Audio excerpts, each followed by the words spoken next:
Baik, para pemirsa dimanapun Anda berada, kami masih berada di sebuah tempat bistro Kang Ari Jinjin di seputar Kasundaan. Dan kita lanjutkan Kang Boy. Oke. Beberapa pertanyaan. Mana? Tadi kita terputus. Iya. Jadi ternyata di antara gelang-gelang ini juga Betul. ada khasiatnya Oh. untuk kesehatan. Iya. Kalau kita lihat di media-media kan banyak juga Betul. yang seperti batu kiong. Oh, Tapi iya. ini juga Kang Gin punya. Nah, Kang Gin bisa diceritakan ya. Ada gelang-gelang yang untuk kesehatan. Nah, ini nih. Bentar ya. Banyak soalnya. Nah, ini ada cendana. Ini cendana ya. Iya. Ada cendana. Khasiatnya apa nih? Kalau cendana ini buat ketenangan diri. Oh, ketenangan Supaya diri. meredam emosi gitu. Iya. Karena ini akan tercium baunya pada saat nanti terpapar sama matahari, keluar minyaknya. Nah, ini cendana. Nah, kalau ini kelempes. Ini kayu ya? Ya kayu, dari kayu kelempes. Kalau ini lebih ke sisi spiritual kalau seperti ini. Boleh saya simpan, Boleh boleh. sih. Iya. Enggak. Nah, kalau ini koka biasa lah, ini kalau dipakai pas Oh, santri iya. lah ini. Tapi ini pun Koka. bukan berarti kayu biasa, ada manfaatnya luar biasa ini. Dan nilainya pun lumayan mahal juga. Iya. Nah, yang paling istimewa yang saya babarkan ini ganitri namanya. Ganitri. Ya. Buah apa sih itu? Nah, ini dari biji-bijian. Biji-bijian. Nah, ada biji-bijian. Indonesia itu termasuk salah satu pengekspor terbesar ganitri di dunia. Karena Rasanya berkhasiat itu untuk kesehatan. Betul, ya? karena untuk di daerah India, daerah-daerah yang masih percaya dengan dewa-dewa, dia masih menggunakan seperti ini. Nah, untuk orang Bogor sendiri ini yang dibilang katulampa nih. Nah, selama ini kita bilang katulampa, nah ini katulampa teh. Bendung. Ngaran tempat, apa ngaran barang, apa ngaran naon, nah ternyata tetangkalan. Nah, itu ngaranna ganitri teh ngaranna katulampa, barang Bogor teh. Gitu. Pohonnya katulampa, Ah. buahnya ganitri. Sanes itu ngaranna katulampa. Itu biji katulampa. Sebenarnya ngaran ketangkalan ge tangkal katulampa meureun gitu. Banyaknya di mana nih? Daerah mana di Bogor ini? Di Indonesia mungkin. Kalau di Bogor itu banyaknya di Kebun Raya. Bogor Raya. Ada di Kebun Raya ada di kebun-kebun penelitian banyaknya itu. Nah, gitu. Nah, kenapa ini bermanfaat? Karena pada saat digunakan di badan itu langsung ada energi masuk.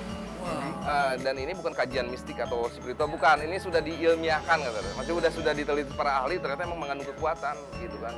Jadi maksudnya tolonglah kita sebagai putra-putra bangsa nih, jangan kita tergiur dengan barang-barang luar negeri gitu kan, yang ibaratnya dengan prosesan yang harganya sampai sebulan 1 juta sekian gitu. Ente wani diadu, urang mah Sunda hayu wani diadu.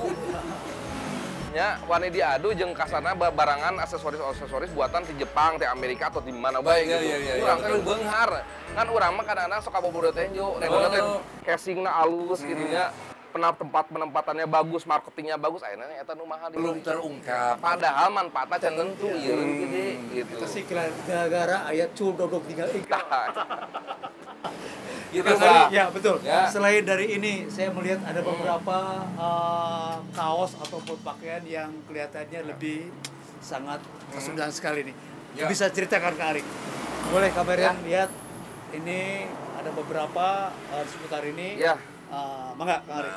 jadi kita ini siapkan pangsi juga. Ya, Pangsi pun berbagai jenis. Ada yang polosan Pangsi itu seperti ada berapa jenis, Kang? pangsi sebenarnya satu. Anu disebut pangsi itu sebenarnya kita karena kebiasaan. Ya. Kebiasaan disebutnya selontreng. Anu disebut pangsi teh ieu tah. Celana. Ya. Bukan baju. Baju mah disebutnya salontreng. Nah, cuman kan kita terbiasa. Ya. Pangsi. Calontreng. Terbiasa di pangsi ada yang menggeneralkan. Jadi umum semua orang dulu pangsi. Padahal pangsi teh lain baju tapi ieu tah. Ini yang dulu pangsi teh celana disebutnya komprang. Oke. Celana komprang teh pangsi, lain baju mah disebutnya salontreng orang Sunda gitu. Kunon si hideung. Kita perwujudan ketawaduan bahwa orang teh barat negara agraris, bangsa orang teh pajajaran teh enggak. Urang ngomong pajajaran Pakuan pajajaran.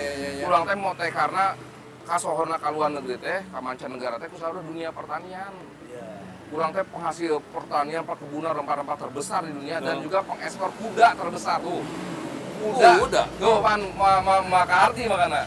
Jadi ternyata di zaman pajajaran itu kita ini termasuk pengekspor kuda terbesar namanya kuda Pariaman.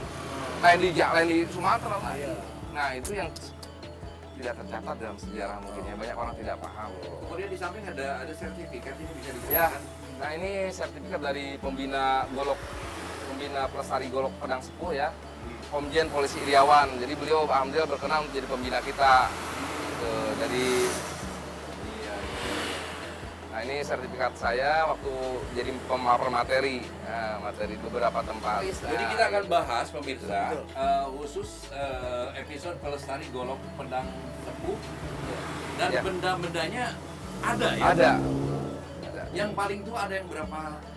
Usianya sampai 1000 tahun. 1000 tahun. Nah, Di sini yang ratusan ya. tahun ada? Ada ya? Ada ratusan tahun. Yang paling sekitar kalau yang ini Jangan dibuka, nanti di episode berikutnya. Ada ini? Ada. Berapa tahun nih? paling tua sekitar 500 tahun. Era Pajajaran akhir. Pajajaran akhir.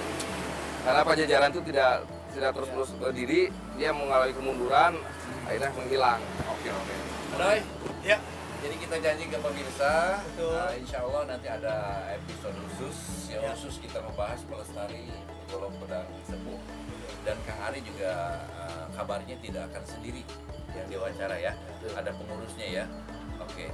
Nah, kita sampai di penghujung acara.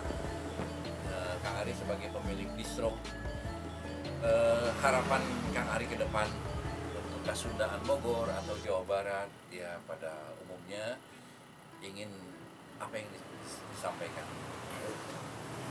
Ya, jadi masalah kesundaan ini kan bagian tanggung jawab kita semua. Jadi tidak bisa kita menyalahkan satu, dua atau bukan. Nah, ini bagian kita tanggung jawab kita semua sebagai penerus di Sunda yang punya jiwa jati diri Sunda. Saya ibaratnya mengimbau teman-teman semua nih, teman-teman kesundaan semua, baik senimannya, baik budayawannya, yang bergerak di bagian pelestarian, yang bergerak di bagian seni gitu. Ayo kita bareng-bareng bersinergi lah. Ya, bersinergi, kita barengan. Soalnya ibarat oke hese sudah mah arek naik teh hese. Arek naik hese, arek maju hese, kok saya ngaji gawe. Nah, kita gunakanlah spirit baru nih. Semangat baru lah kita bareng-bareng. Kita kokompakan deh, ulang guyub deh, ulang rukun, sayuran. Ulang-ulang saya mumpung masih ada umur kene maksudnya lah ya. Saya ingin itu semua naik lah. Sudah waktunya figur pemimpin di tanah Sunda itu kita naikkan. Sudah waktunya. Next kita akan bahas masih bersama Kang Ari tentang pelestari golok pedang sepuh ya. Termasuk ya pengertian budayawan dan lain-lain ya. Masih banyak ini PR yang harus disampaikan. Oke pemirsa, jangan kemana-mana. Kita akan akhiri 1001 catatan untuk episode Kang Ari Jinjin ya. Dan insya Allah nanti di lain waktu episode berikutnya masih bersama beliau ya. Terima kasih atas kebersamaan Anda. Kita tetap bersama 1001 catatan.